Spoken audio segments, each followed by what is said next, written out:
She last again, but இந்த முறை அவ சிரிச்சா. பார்ட் 5. அனன்யா அவ முகத்துல ஒரு பெரிய புன்னகையோடு எழுந்தா. அவ ஸ்கூல்ல மறுபடியும் ரேஸ் வச்சாங்க. இந்த வாட்டியும் அனன்யா ஜெயிக்கல. ஆனா இந்த தடவை அவளோட ஃப்ரெண்ட் ஜெயிச்சதுக்காக சந்தோஷப்பட்டா.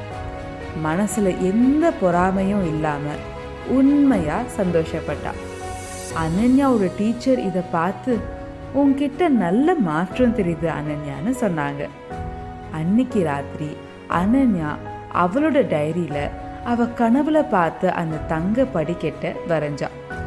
உண்மையான மனசோட வாழ்க்கைன்ற படிக்கட்டை கடந்து போனா நம்ம நிச்சயம் தோக்க மாட்டோம்னு எழுதி வச்சா. அதுக்கப்புறம் எப்போலாம் வாழ்க்கை கஷ்டமா இருக்குன்னு அனன்யாவுக்கு தோணுதோ அந்த லோட்டஸ் பெண்டன்ட்டை எடுத்து நினைச்சு பார்த்துப்பா. வாழ்க்கைன்ற படிக்கட்டை நம்ம மனசுல உண்மையோட இருந்தா ஈஸியா கடக்கலாம். மலர்மிசை ஏகினான் மானடி சேர்ந்தார், நிலமிசை நீடு வாழ்வார். அதாவது